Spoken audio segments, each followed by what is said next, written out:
A very warm and a cordial welcome to all of you on behalf of the Ananta Aspen Center and on my own behalf to this webinar on Central Asia and COVID-19, health, economy, infrastructure, and more.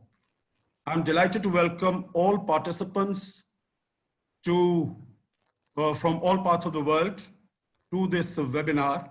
The Ananta Aspen Center has been organizing a series of webinars on COVID-19 and the world order. It is intended to reach out to a large segment of the society to bring them up to date on the complex, diverse, and changing international environment vis-a-vis India during and after the pandemic. Today, there's the third session of the series, and it is on the important region of Central Asia, and we deal about its impact on as far as how it is dealing with COVID-19. My name is Ashok Sajanhar. I belong to the Indian Foreign Service. In addition to several assignments, I was also Ambassador of India to Kazakhstan, Sweden, and Latvia. And I have two very distinguished panelists with me. Before I start, let me introduce my panelists. Ambassador Yerlan Alimbayev. He's the ambassador of Kazakhstan to India. He belongs to the Kazakh Diplomatic Service. He's earlier served in India, Korea, and the Kazakh Permanent Mission in Geneva. In Kazakhstan, he was in charge of Kazakhstan's engagement with the Shanghai Cooperation Organization. He came to India as ambassador just about a year ago, and in this very brief tenure, he has been able to significantly enhance the profile and the stature of Kazakhstan as well as India-Kazakhstan relations. In addition to English and French, Ambassador Alimbayev also speaks Hindi. My second panelist is Professor Sanjay Pandey. He's a professor in Center for Russian and Central Asian Studies at the prestigious Jawaharlal Nehru University. He's been a visiting fellow at University of Cambridge. He was international observer for parliament elections in Uzbekistan, both for parliament as well as for the presidential elections. He has closely followed developments in Uzbekistan, but for today's webinar, I have also requested him to speak on the situation as far as Turkmenistan is concerned. So friends, before I request my panelists to come, let me make a few brief opening observations about the region, what its challenges are, what the opportunities are, and how it is the region, the 5 countries of the region. Kazakhstan, can we have the map on the screen, please? Kazakhstan, Uzbekistan, Turkmenistan, Kyrgyzstan, and Tajikistan, how they are dealing with this pandemic, which has afflicted the whole world. So the first aspect that I would like to focus on is the geographical location of this region. So as you can see that the largest country in terms of geographical area, it is Kazakhstan. And if you look at the east, we see that 3 countries, Kazakhstan, Kyrgyzstan, and Tajikistan, share borders with China. Now we know that the coronavirus, it emanated from China, from Wuhan, city of Wuhan, from the Hubei province. It's far away, but then the virus has traveled to all over the world, America, Europe, everywhere. And so these 3 countries who share borders with China, how have they been able to deal with the virus? And because there is a great to and fro in terms of the people coming from China into these countries. Second land boundary that I would like to draw your attention to is with Russia. As you can see, this is the longest land boundary in the world. It's more than 7,000 kilometers. that Kazakhstan has with Russia.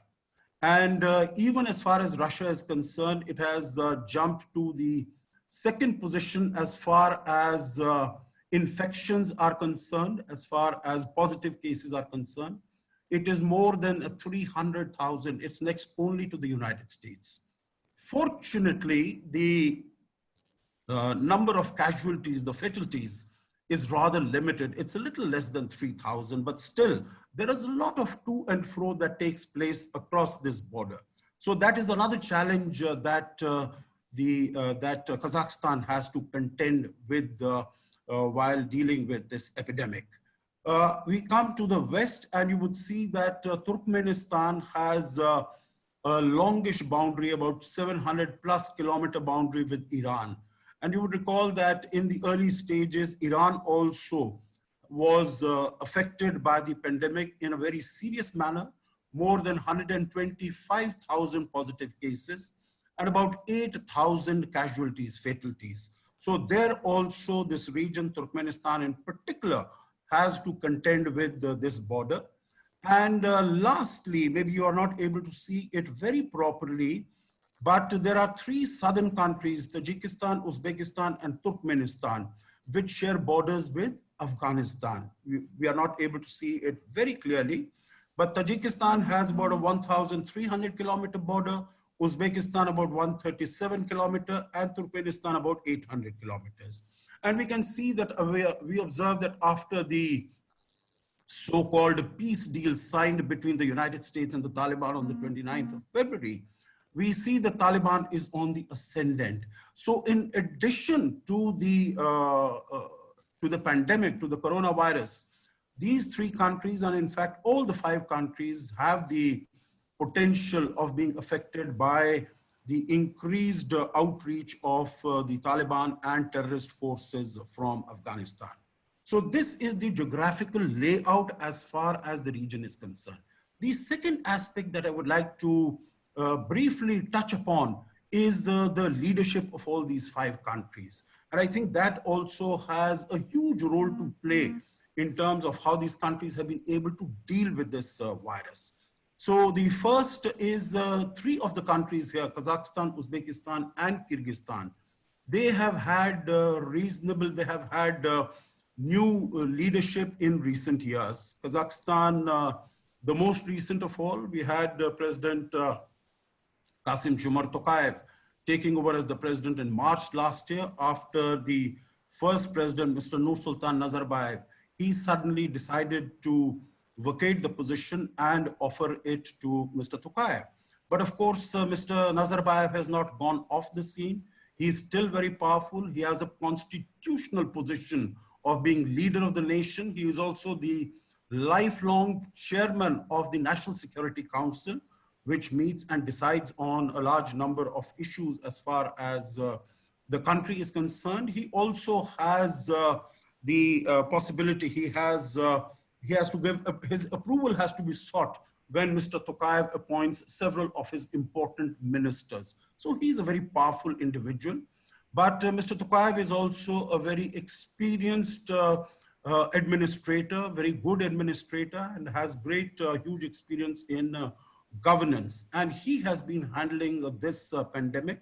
I think the last meeting of the National Security Council under Mr. Nazarbayev took place sometime in February.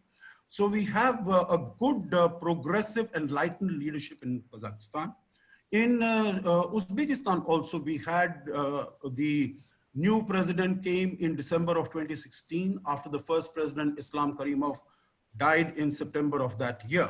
So over the last 4 years, it has been called a revolution from the top, because President Shaukat Mirziyoyev has completely metamorphosed and transformed not only the domestic political and economic situation, but also equally, if not more importantly, the regional situation. Its relations with countries, with Kyrgyzstan, Tajikistan. In the past, these countries were really not on talking terms with each other. And for the first time, the five countries of this region were able to get together and meet each other, which they had not done for the last 30 years or so since their independence. All of them became independent in 1991. So over all these years, the three countries had never met together. But for the first time, they were able to meet in 2018 in Kazakhstan and then last year in Uzbekistan.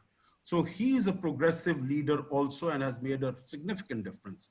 The last one is Mr. Sooronbay Jeenbekov. He became the president in November of 2017.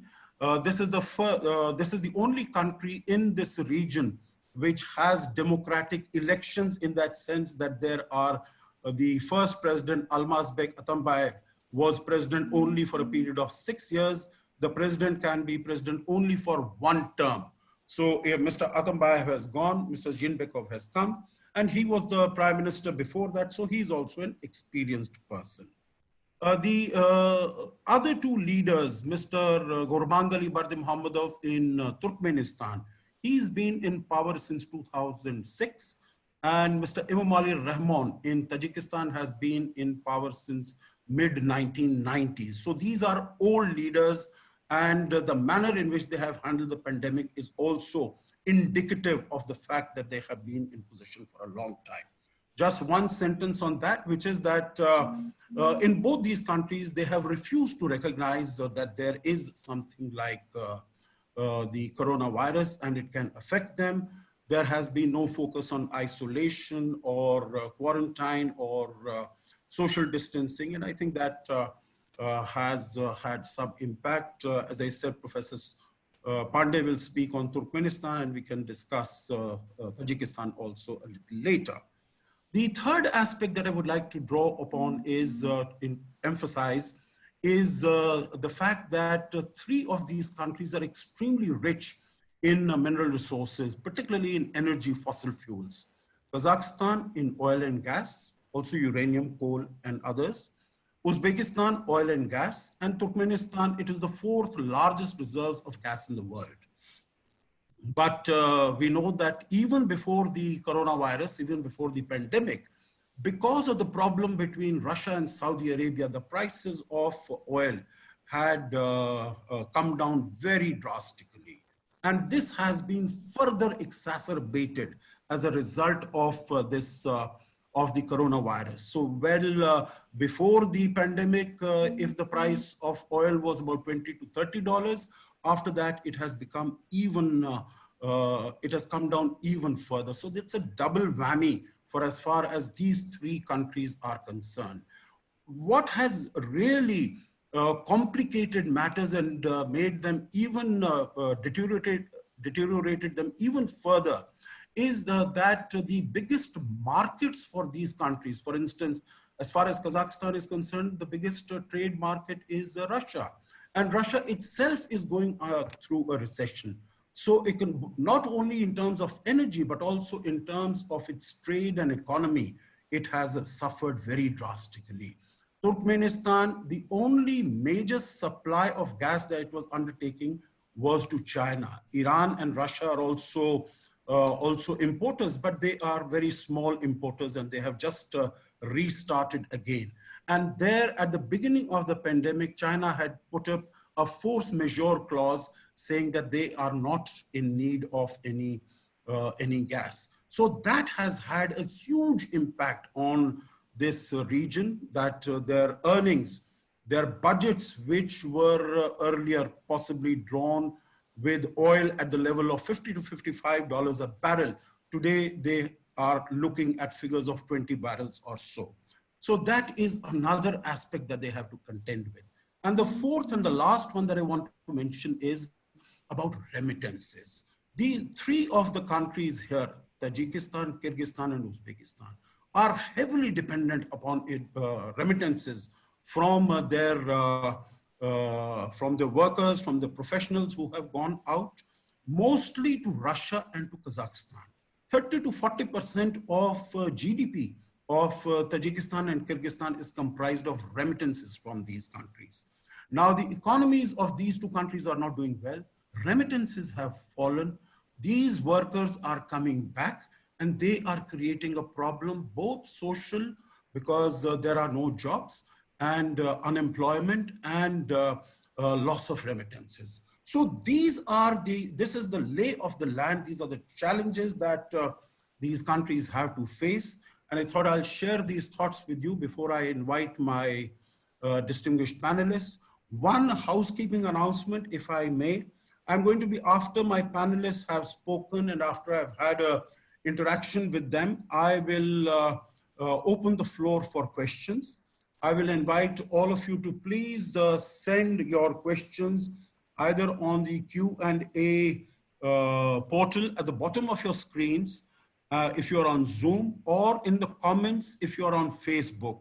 I'll take the questions later, but I would encourage you to send them in throughout the session and not wait till the end. So with these brief remarks, let me call upon Ambassador Yerlan Alimbayev to make his statement. Ambassador, if you could kindly, in about 7-8 minutes, focus on how has Kazakhstan been able to deal with some of the challenges that I mentioned, both at the level of health issues and economy issues, and any other information that you would like to share with the audience. The floor is yours. Kindly unmute yourself, Ambassador, and then you can start speaking. Yeah, thank you. Thank you, Ambassador. I'm very delighted to be here today.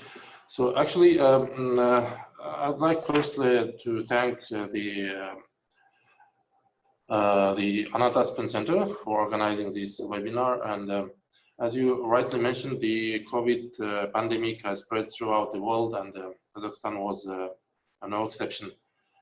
And as you also rightly mentioned, for the last several years, Kazakhstan saw a significant increase in crude oil production. For example, it increased the exploration and extraction of oil from its reserves by 6%, and it reached 31.3 million barrels last year. But as you know, after this OPEC Plus meeting in April, Kazakhstan also, starting from May 1st, announced about the reduction of its oil production by 390,000 barrels per day for the first 2 months, so May and June. Regarding this coronavirus spread, I would like to mention that, of course, this has been a difficult time for many people, and some have lost their incomes and their jobs, at least for some time, and others have had their lives completely disrupted.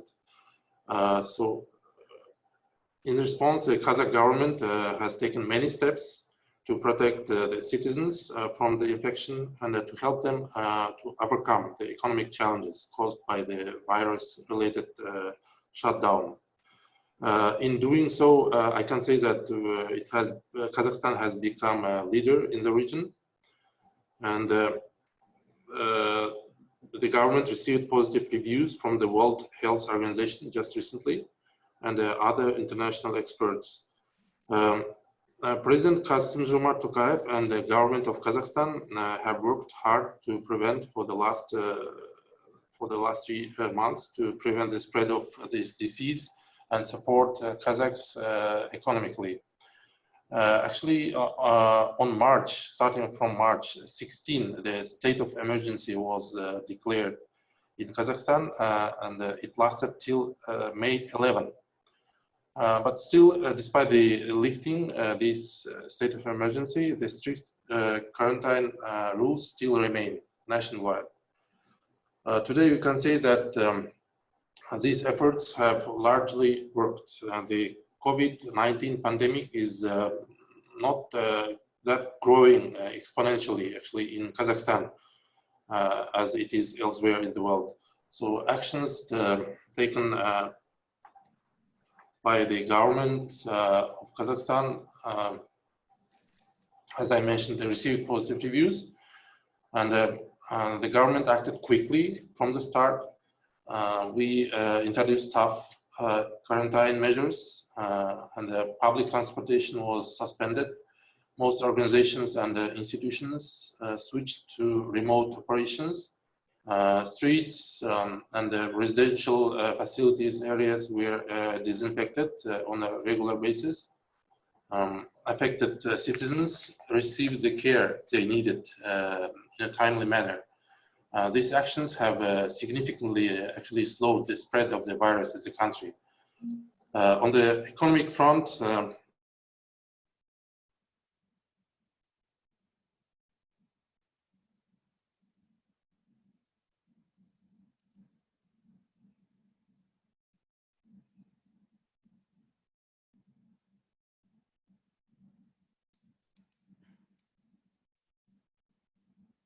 Ambassador, we seem to have lost you.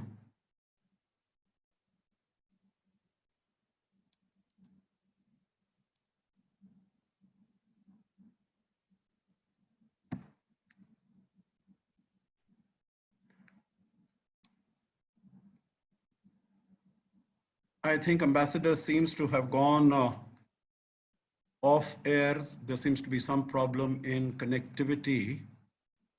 So maybe at this moment, could I invite Professor Sanjay Pandey to take over, and once Ambassador Alimbayev's connectivity and connection is restored, we will come back to him. So Sanjay, over to you. And as I said right at the beginning, again, it has been, as far as Uzbekistan is concerned, there's a very enlightened, progressive leadership there. And how have they been able to take this forward? Because I mentioned about the borders of Kazakhstan, other countries with the region, with other countries in the region, but not Uzbekistan, because Uzbekistan is a doubly landlocked country. So how is it handling this particular challenge, and how is it taking it forward? Sanjay, over to you. Ambassador, I know now you're restored. I'll come back to you after Professor Sanjay Pandey has made his comments. So Sanjay, again to you for 7-8 minutes, a little bit on Uzbekistan and on Turkmenistan, please. Thank you very much, Ambassador Sajanhar. Uzbekistan, as you rightly said, is a doubly landlocked country. Not only that, in terms of population, it is the largest country in Central Asia with about 33 million people. Kazakhstan is the largest in terms of area and also in terms of GDP, in terms of resources. Kazakhstan comes at the top. But Uzbekistan, being the most centrally located, has its own limitations as well as advantages. It has also been, in certain ways, the focal point of Central Asia's civilization and state systems. The other countries, of course, are equally important.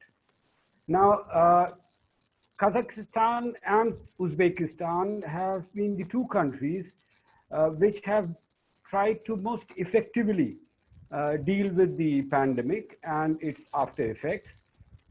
So around sometimes in the second week of March, 13th of March, in fact, Uzbekistan stopped all flights to certain countries, including to Europe and then to China as well. On 15th of March, the first case of coronavirus was detected in Uzbekistan. This was a person who came from France. Of course, the first death took place much later on March 27th.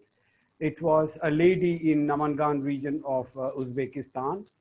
On 22nd of March, Uzbekistan asked its officers, including private businesses, to start working from home. As of now, that is 21st of May, Uzbekistan has about 3,000 cases, 2,939 cases of COVID. But of course, the deaths are relatively very less. This is just 13. One can debate why the deaths are so less. It could be because of the good management, but could be because of other reasons, including the way they count COVID deaths. Similarly, Uzbekistan took many other measures. Wearing of face mask was made compulsory. All public gatherings, weddings, and other things, restrictions were put on them. All the picnic spots in and around Tashkent and other major cities, they were all closed. Uzbek citizens who were there in China or in France were frequently all evacuated.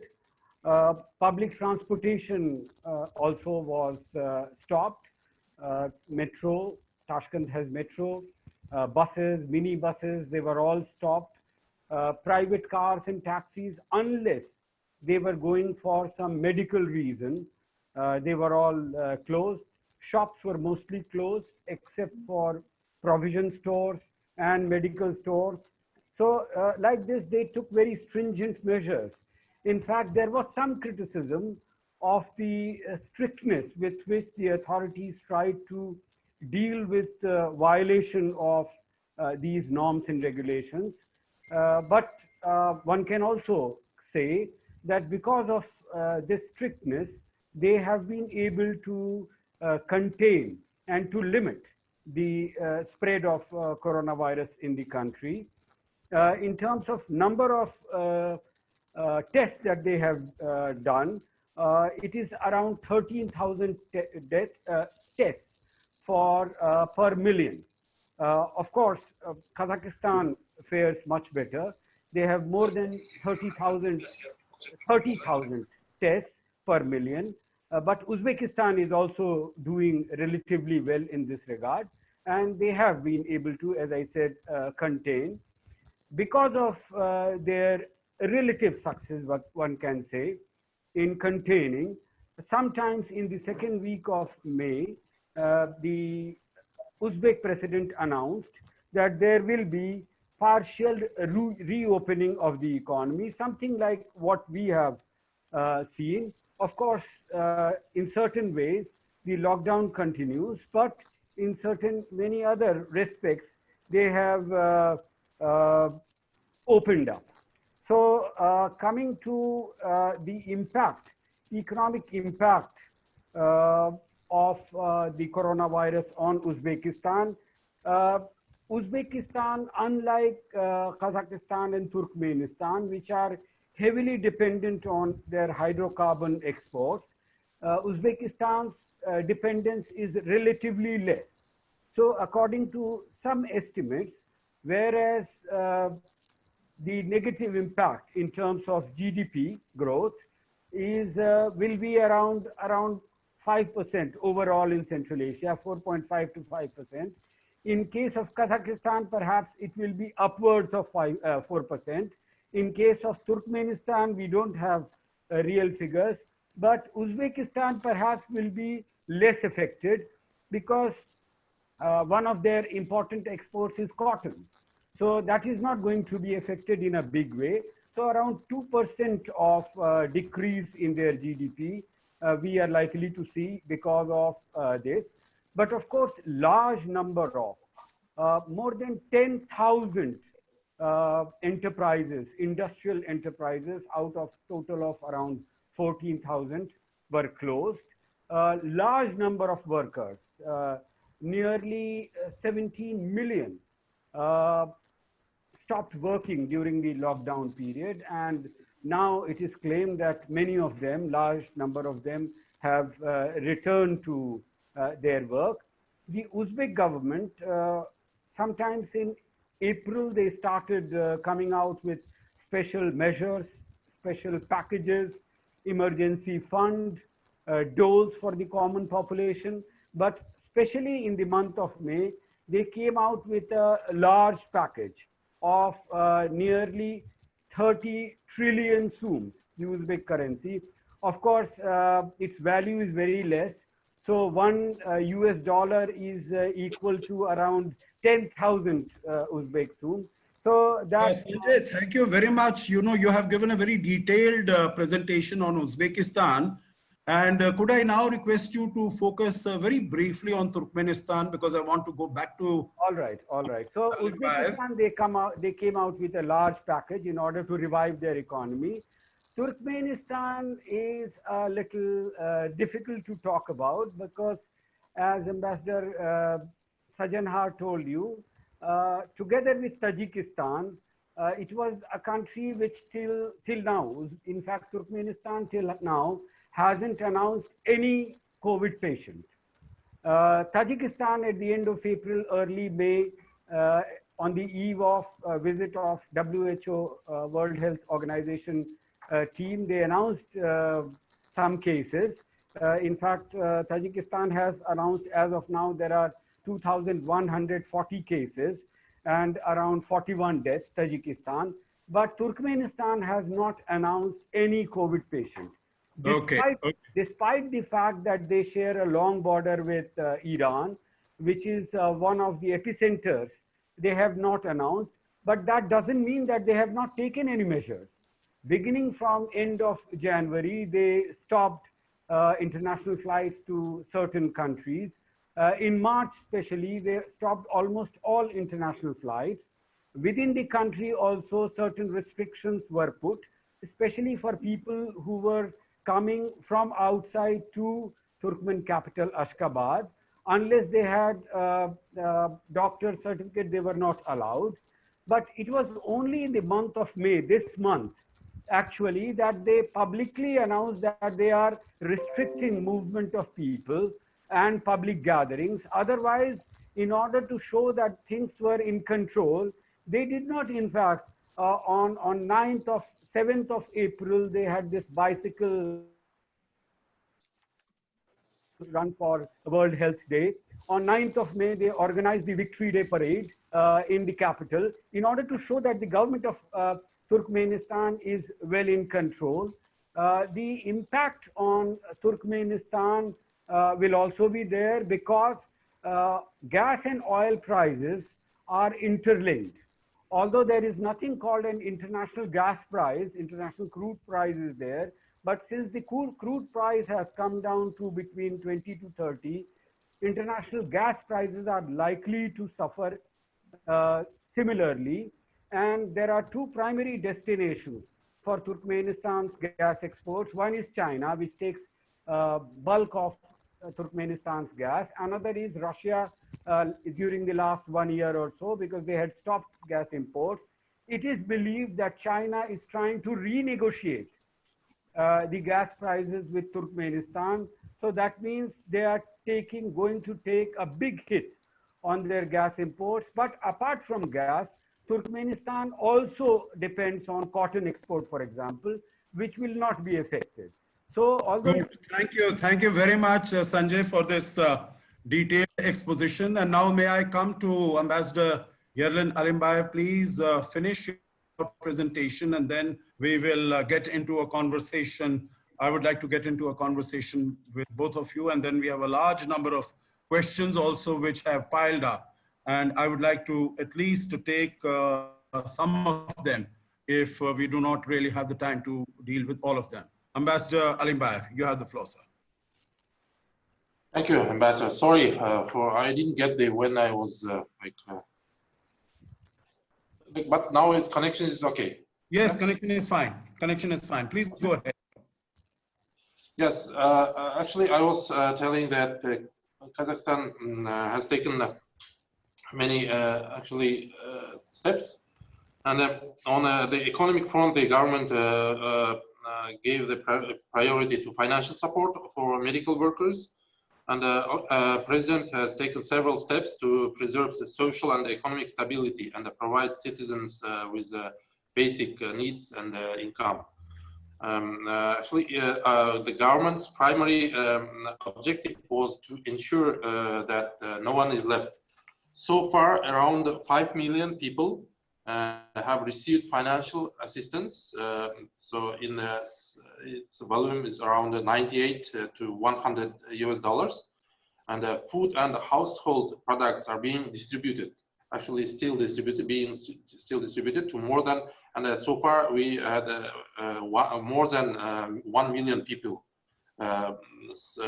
covered with this distribution. One of the steps are also the important steps is utility rates have been also reduced, and more than 2 million citizens and 11.5 thousand small and medium-sized business have received a deferral actually of their loan repayments, and this government actually allocated for this the sum of around 850 million US dollars.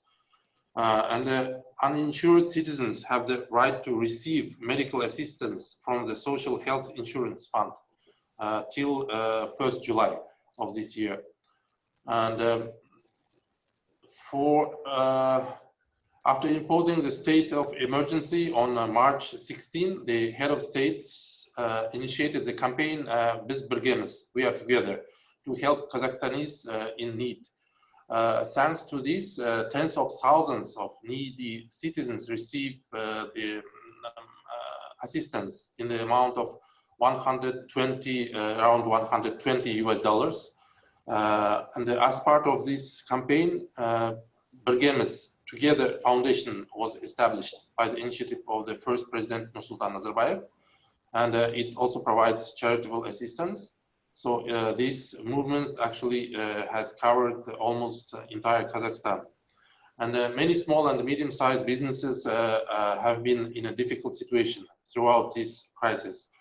And the government has been committed to helping them survive so they can start reopening as the reopening of the economy began after May 11. So this is a part of the so-called employment roadmap. For example, more than 700,000 companies and individual entrepreneurs received so far the incentives to help them through. This allowed them to save about 2.3 billion US dollars.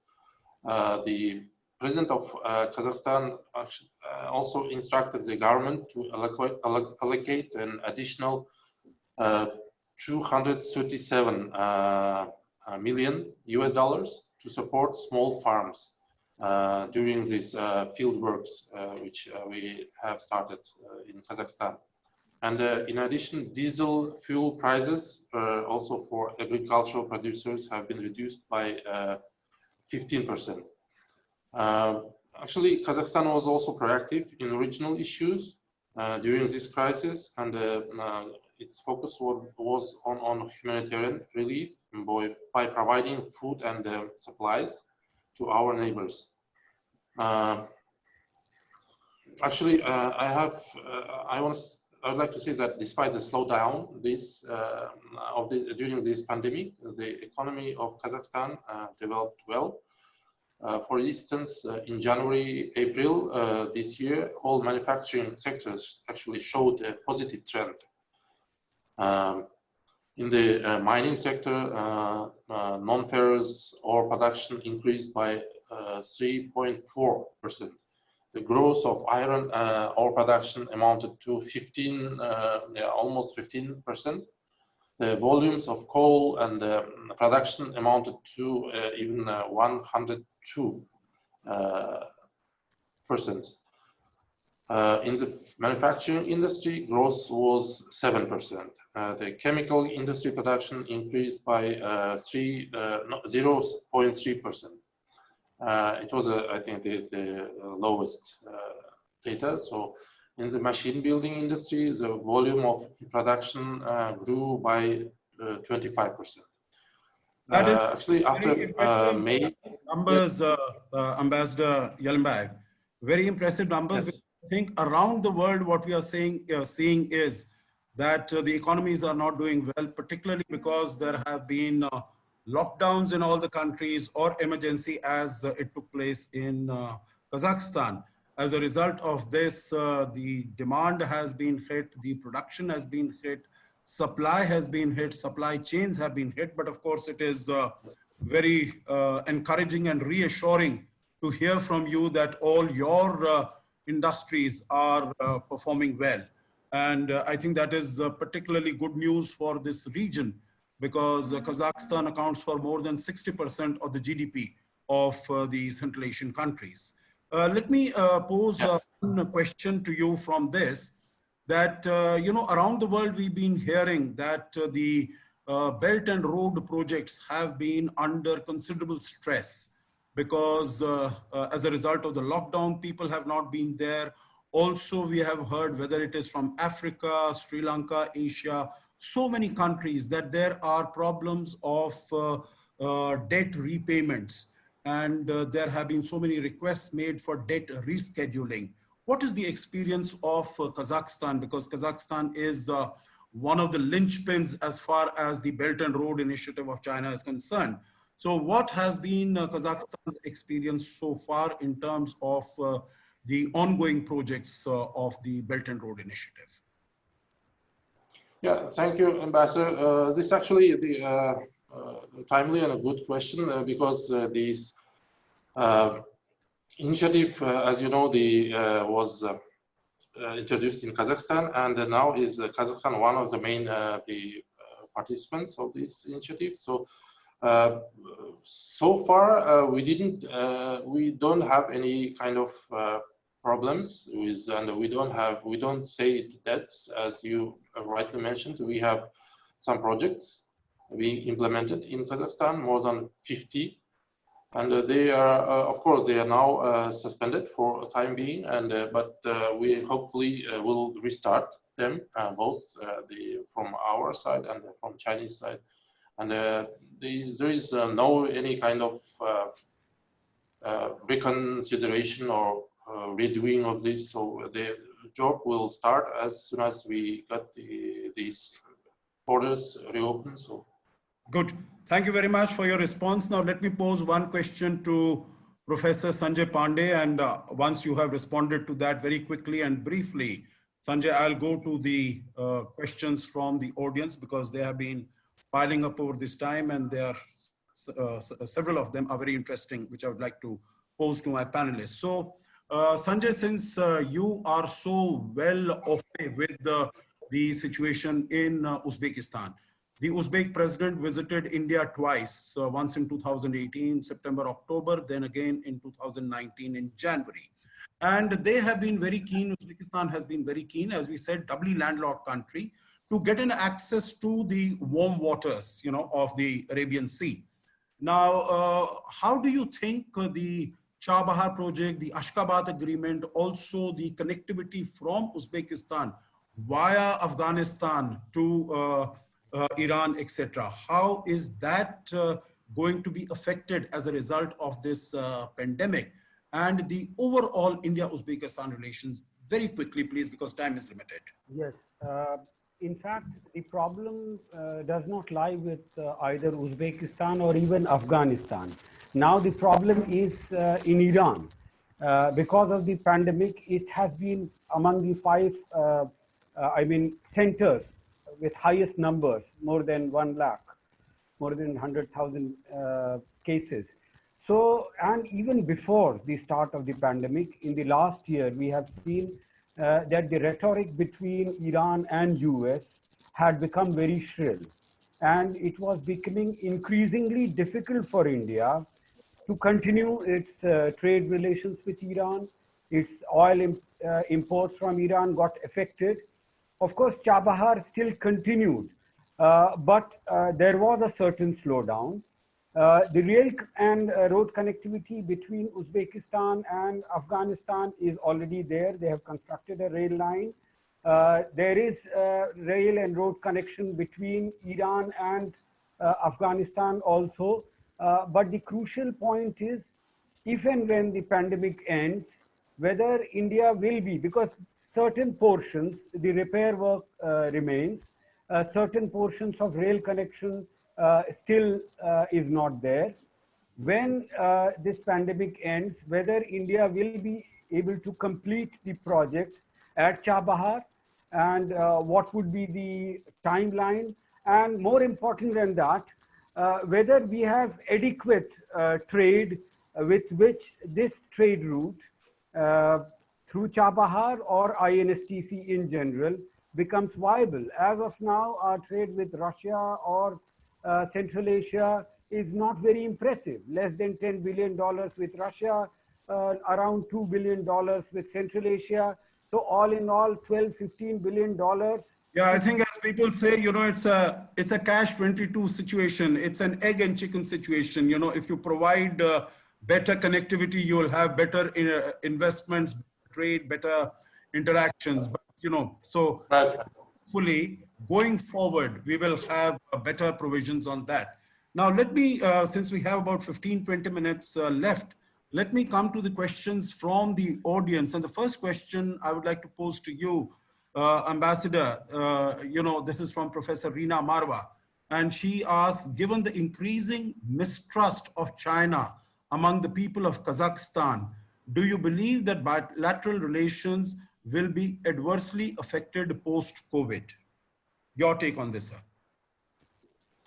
Yeah, I wouldn't say that because of course we have some people who maybe they don't like the way China and Kazakhstan are doing the business and all other official cooperation, but still we are neighbors. We are good neighbors. We are friendly countries with China, and the Kazakhstan and China relations and cooperation will be going further. It's not a matter of liking or not liking, and actually, as I mentioned before, we have good relations, and we have many investment projects, and we have political understanding between, and we have good cooperation on the international arena, and we will stand on our we don't have any kind of changes in our the course of these international or diplomatic relations or our direction of our foreign relations with China. Thank you, Ambassador. One question to you, Sanjay, and that question one comes from Professor, your namesake, Sanjeev Kumar Pandey from Jabalpur, and some others also. And they are asking, how has India engaged itself with these countries of Central Asia in terms of, we heard Prime Minister Modi when he spoke at NAM. He said India has provided medicines and supplies to 130 countries, 59 out of them are members of NAM and so on and so forth. So how has India engaged with countries of Central Asia? So if you could throw some light on that. PPE kits and masks, which in last 1 month we have been able to produce on large scale. That has been supplied to some of the countries, including in Central Asia. But as an Indian, one point that I would like to, on my own, like to highlight is the problem of migrants and the problem of remittances, because most of our audience are from India, so they would be interested in knowing. We have seen how migrant workers in India are suffering because of it. Now, in Central Asia, there are about more than 2 to 3 million people working from Tajikistan, Kyrgyzstan, and Uzbekistan. They are going to Russia, and some of them are going to Kazakhstan. And as Ambassador Sajjan very rightly said, around 30% of GDP of Tajikistan and Kyrgyzstan is mainly drawn from these remittances, which have been very, very badly hit. So this is something which concerns us. Ambassador Yerlan Alimbayev will tell us how a large number of a few thousand workers from Central Asia we know are stranded on Russia-Kazakhstan border, and Russia has made some arrangements. I don't know what is the situation, whether there are any efforts to bring these workers along with from Kazakhstan into their native countries. So perhaps Ambassador Yerlan can tell us something on this. But this has created a real difficult situation for all the Central Asian countries. Thank you, Sanjay. And I think that was a question also that Professor Mondira Datta had asked. She would like to know what is the situation in Russia regarding the return of migrant workers after the lockdown. And I think according to information that I have, there are a large number of migrant workers, just to take forward what you have said and what I mentioned in my opening remarks. Large number of migrant workers are coming back to Tajikistan and coming back to Kyrgyzstan because the economy of the Russian Federation, that has had to face a very serious impact, that has deteriorated. So neither are there jobs available like we see in India from the Middle East, from West Asia. There are so many blue collar workers who are working there, who are coming back. So here also from Tajikistan, Kyrgyzstan and Uzbekistan, these are semi-skilled or unskilled people who are working there. They are coming back. So as I said, it is on remittances also. It is a double whammy because you don't get the remittances and you are also have to deal with the inflow of people for whom you have no jobs. And that creates enormous social tensions also. Let me come to the next question for you, Ambassador, which is, several of the people have asked the possibility or prospects of regional cooperation, regionalism in Central Asia in the post-COVID-19 world. Now, Kazakhstan as the largest economy in the region, and the first meeting of the 5 heads of state, as I mentioned, took place in Kazakhstan in 2018. And so what is the sort of regional cooperation? You know that in our context, Prime Minister Modi had taken a summit of the, organized a summit of the SAARC countries on the 15th of March and tried to take all the countries together in terms of sharing best practices, capacity development, etc. You did mention that Kazakhstan is supplying food grains to Kyrgyzstan and Tajikistan. But in terms of regionalism, how are you planning to, are there any thoughts with Kazakhstan or with Uzbekistan on this? Yeah, this cooperation actually did not stop with the coronavirus, the spread. Our leaders are still on working connection. So they spoke 10 times for the last 3 months by phone, of course, and they engaged. They were engaged.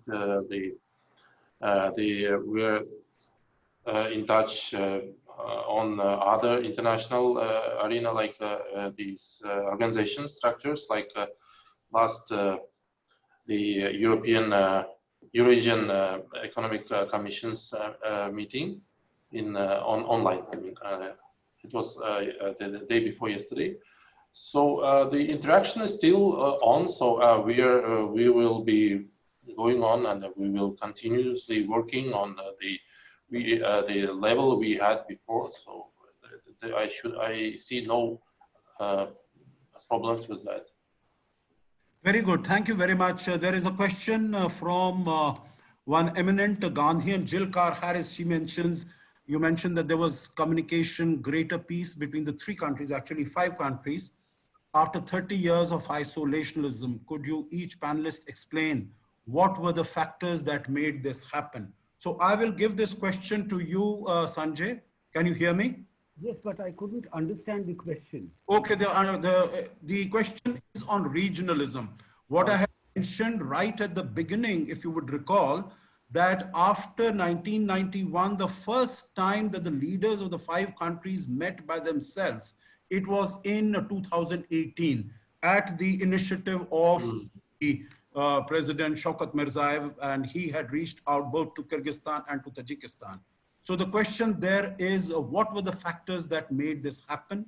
Very quickly, and then I have a question for Ambassador Alimbayev, and I'll come back to him. In fact, the real turnaround, as you yourself pointed out, was once President Shavkat Mirziyoyev took office in Uzbekistan. Since then, he has made it a point, within 1 year, he in fact talked to all the Central Asian presidents, his counterparts, on many occasions, more than a dozen times. He traveled to all these countries. He opened borders with Tajikistan and Kyrgyzstan. Flights were resumed between Tashkent and Dushanbe. More flights were started, for example, between Uzbekistan and Kazakhstan. And then the foreign ministers of all these countries 2 years back, before the presidents met, in fact, they met in Samarkand. Perhaps you were there, I was there. So he has taken many initiatives to increase the interaction among the countries, to increase the regional trade, to increase connectivity, land connectivity as well as air connectivity, train services which were stopped between cargo trains between Tajikistan and Uzbekistan. They were all restored in the last 2-3 years. So in this way, the regional integration. Thank you, Sanjay. So the short answer that I take to Professor Dr. Jilkar Harris is that it is leadership and a change in a progressive, forward-looking, visionary leadership that can make all the difference. And of course, supported and working together with all the other leaders of the region. So that has helped a great deal. Ambassador, one question to you, and that is in terms of what are the potential areas of engagement between India and Central Asian countries? Possibly you could focus on Kazakhstan per se, and we've discussed a little bit about Uzbekistan also. But with Kazakhstan, if you can share your thoughts. I have just been told that we have 5 minutes more to go. We have a large number of questions. We will try to extend it, if it is okay with my two panelists, for another 5 minutes or so. But Ambassador, you have the floor.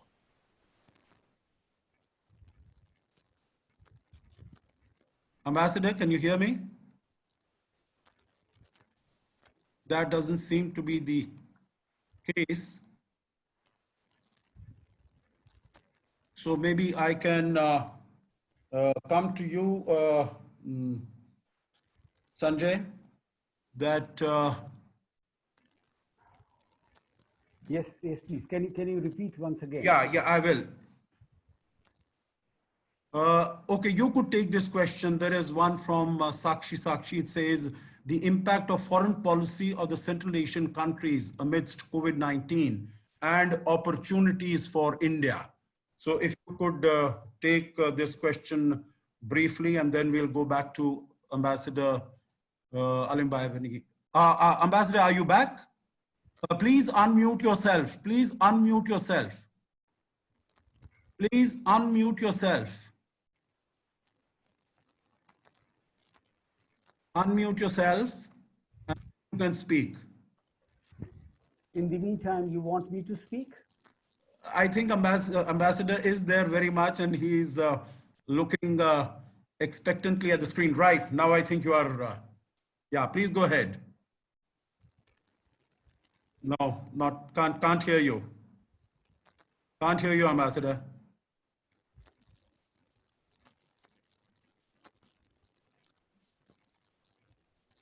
Pharmaceuticals and medical industry, I believe, is one of the important areas of cooperation between India and many of the countries of Central Asia. India is among large suppliers of medicines and drugs, and there is medical tourism coming from Central Asia to India. So in view of the pandemic and such scenarios in future, I believe India's pharmaceutical sector and also hospitals who are opening some of their centers in Central Asia, I believe India will have a big opportunity in this sector in coming years. So this is one answer. Was I audible? Yes, you are very much audible. And I would say, there was another question on the same lines from Professor Daniel Ezilarazu, and he said, what about the possibilities of collaboration in the area of education? Because education is, you mentioned pharmaceuticals, and we see that two universities have, Amity University and Sharda Medical University, opened. They are already there in Uzbekistan. So across the board, if there is, and you would recall that in 2012, when we had the Connect Central Asia policy, time it was mentioned that we will have more educational institutions in this part of the world. So if you could share some thoughts on that. We already have IT training centers in most of the Central Asian countries. And they are also trying to, also in view of the current scenario in which, like this webinar, we are increasingly dependent on information technology and internet to conduct meetings, to conduct even for working of government offices. So this will create further opportunity for India to increase its presence in Central Asia's IT sector, in hardware, in software. So definitely this will create more opportunities.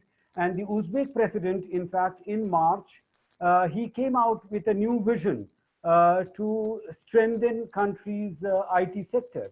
And that will create opportunity for India. Thank you. Yes, I think that's important. I think we were getting Ambassador Alim Bhai, but then again, maybe the connection has not been too good. There are two very interesting questions from Madam Sheila Bhide. She's one of the very senior IAS officials who has worked in very many different capacities. And she has asked, how can India extend assistance to the Central Asian countries with which we have traditionally had very good relations? Can we send medicines, medical textiles, medical equipment? So very quickly, in one sentence, Sanjay? Yes, definitely. Since we already have such ties in which we are supplying pharmaceuticals and drugs and medical equipment to the Central Asian countries. So in future, we have an edge in this respect in relation to many other countries. So definitely this opens up new scope for us. Good. And, you know, if I may just add, India has supplied medicines and medical equipment, both to Kazakhstan, Kyrgyzstan, Tajikistan. And in fact, there was a very heartfelt and a moving, warm letter from message. And now that we have Ambassador Alim Bhai back on the line, he will be able to speak about it. There was a message from President Qasim Jomart Tokayev to Prime Minister Modi, thanking him for the supply of medicines to Kazakhstan. And he said that this is what strategic partnership should be. This is what strategic partners behave. And Prime Minister Modi also responded to that in so many words that all of us need to stand together. And just to add to this, it is not only to countries here, but there was also a huge supply that India had provided to Russia. And there was a message from Russia also in terms of hydroxychloroquine, in terms of paracetamol. So these medicines have been supplied. I'm really getting out of time. So let me put one last question to you, Ambassador, since we've been missing you for such a long time, you know, because of these cyber connectivity issues. And this also I would like to mention from Madam Sheila Bhide. And she asks, will it be beneficial if India enters into long-term supply agreements at a predetermined price with escalation? She's talking about energy fuels, of which oil and gas and uranium. She has not mentioned uranium, but uranium is also an important element of our collaboration with both Kazakhstan and Uzbekistan, who have very significant supplies. So to you, if you could kindly respond to this question. Actually, yes. Sorry for my not being here, as have some connection problems. So regarding the energy supplies, we have good relations. Most of the volume of the trade is crude oil. We had a 1.9 billion US dollars trade turnover last year. So almost 960 million of them is crude oil, the import. by India. And the uranium is also one of the main products. So we supplied around 10,000 tons of uranium to India, and we are working on a new agreement to be signed during the upcoming meetings, visits on the highest level. Hopefully in November, we have the SEO Prime Minister's meeting in New Delhi, or in India, I mean. And regarding the oil production and the cooperation in oil field production of oil and etc. So we had the experience of ONGC Videsh Limited participated in Kazakhstan the projects in one of the projects. So, but unfortunately they couldn't find, and it's very efficient. So now we are also continue working with ONGC to work out to find some other some fields. So I think this is also a matter of negotiations for the coming meetings. So we have the Intergovernmental Commission's meeting after the coronavirus. So all the meetings on the highest level, on ministerial meetings, have been postponed because of this coronavirus. Yeah. That is true, Ambassador. What you said very rightly. You know, we had the 13th meeting of the Intergovernmental Commission in 2017, and all of us were looking forward to the 14th meeting at the beginning of this year. But then the coronavirus pandemic has really put spokes in the wheel, and now we'll either have to wait for the post-COVID-19 period. I don't know whether there is going to be a post-COVID-19 period, or it's just going to be an extension of the COVID-19. All of us have to sort of, start to live with the COVID-19 around us and maintain, continue to do what we are doing. You know, we are looking at the summit between Prime Minister Modi and Australian Prime Minister Scott Morrison over cyberspace, internet. And maybe, some of these meetings, like we are having this over Zoom, some of these meetings with better security protocols, we can organize for more official level interactions also.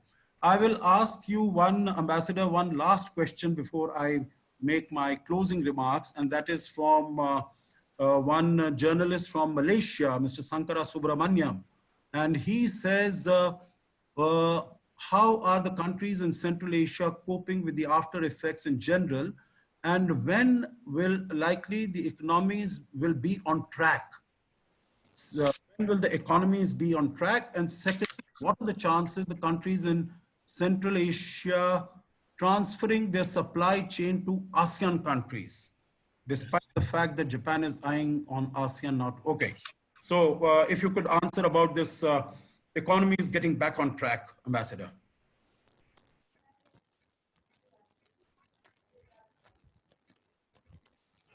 It appears we have lost Ambassador again because of the connectivity issues.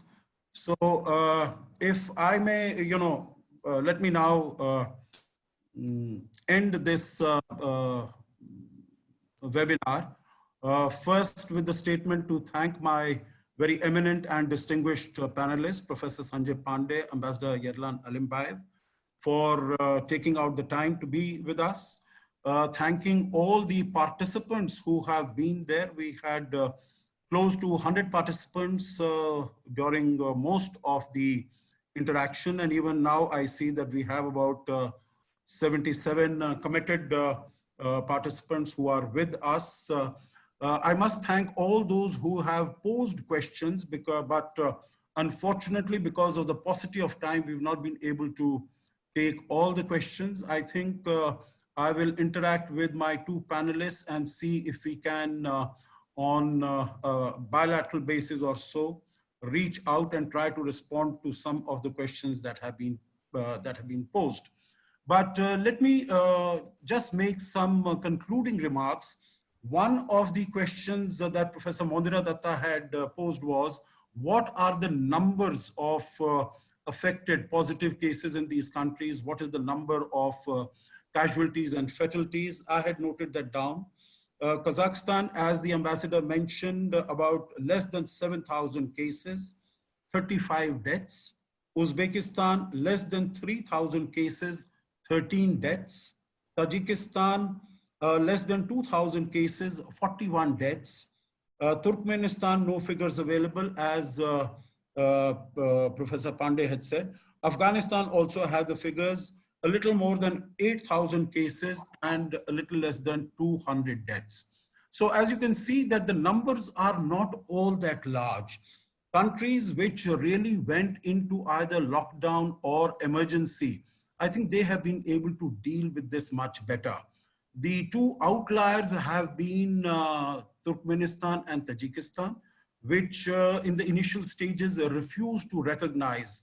In fact, in Turkmenistan, it was mentioned that even the mention of coronavirus or the pandemic was not permitted, was not, action would be taken if people were to even mention that word.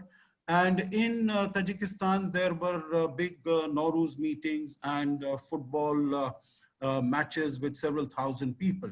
But I think now those countries have also been coming around to it.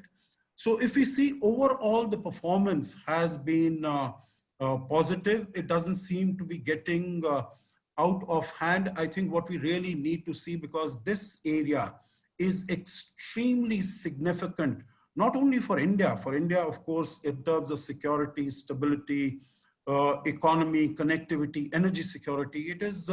It's a part of our extended neighborhood. We have historical, cultural, civilizational links. But for the whole world, I think it is a very, very important area. And when we see that things might start heating up in Afghanistan, then this area will become, the significance of this area will increase even further. So I think going forward, we will need to keep a very close watch, a very close look at this region as to how it is developing, how it is evolving.